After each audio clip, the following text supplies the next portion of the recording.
Hello! Happy Sunday, happy Father's Day. Gusto ko lang i-flex yung aking old bamboo anahaw house. Ayan.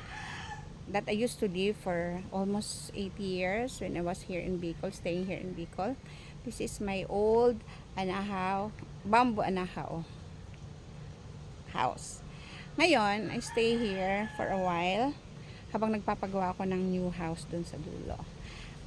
Ngayon, I used to live there. Sa dulo na yon, yung semento na yon, doon ang bedroom ko. Yan. Ito, flex ko lang. Big to big. Cute. So, this is my old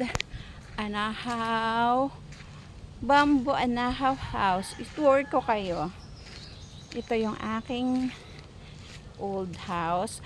I gave it already to my son, eldest son, Marco. So, nandito na sila. Tour ko ka. So, this is the main door. And, meron ako dito sa party na to na dirty kitchen. Feel na feel. Probinsya, di ba? Ito sa side ko, sa kabila. Dito naman ginagarahe yung dalawang motor. Okay. So, you see? See? Ganyan siya ka. Ito naman yung sampayan ng damit, and lahat halos marami akong prutas na itinim dito. Mangga, marami mga berries, kalamansi, guyabano, that my grandchildren enjoying right now. I love it.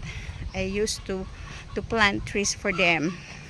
Gusto ko talaga yon, yung feeling na inaakitan yung mga puno, maraming puno. Ito, lahat ng puno na to ako nagtanim nito.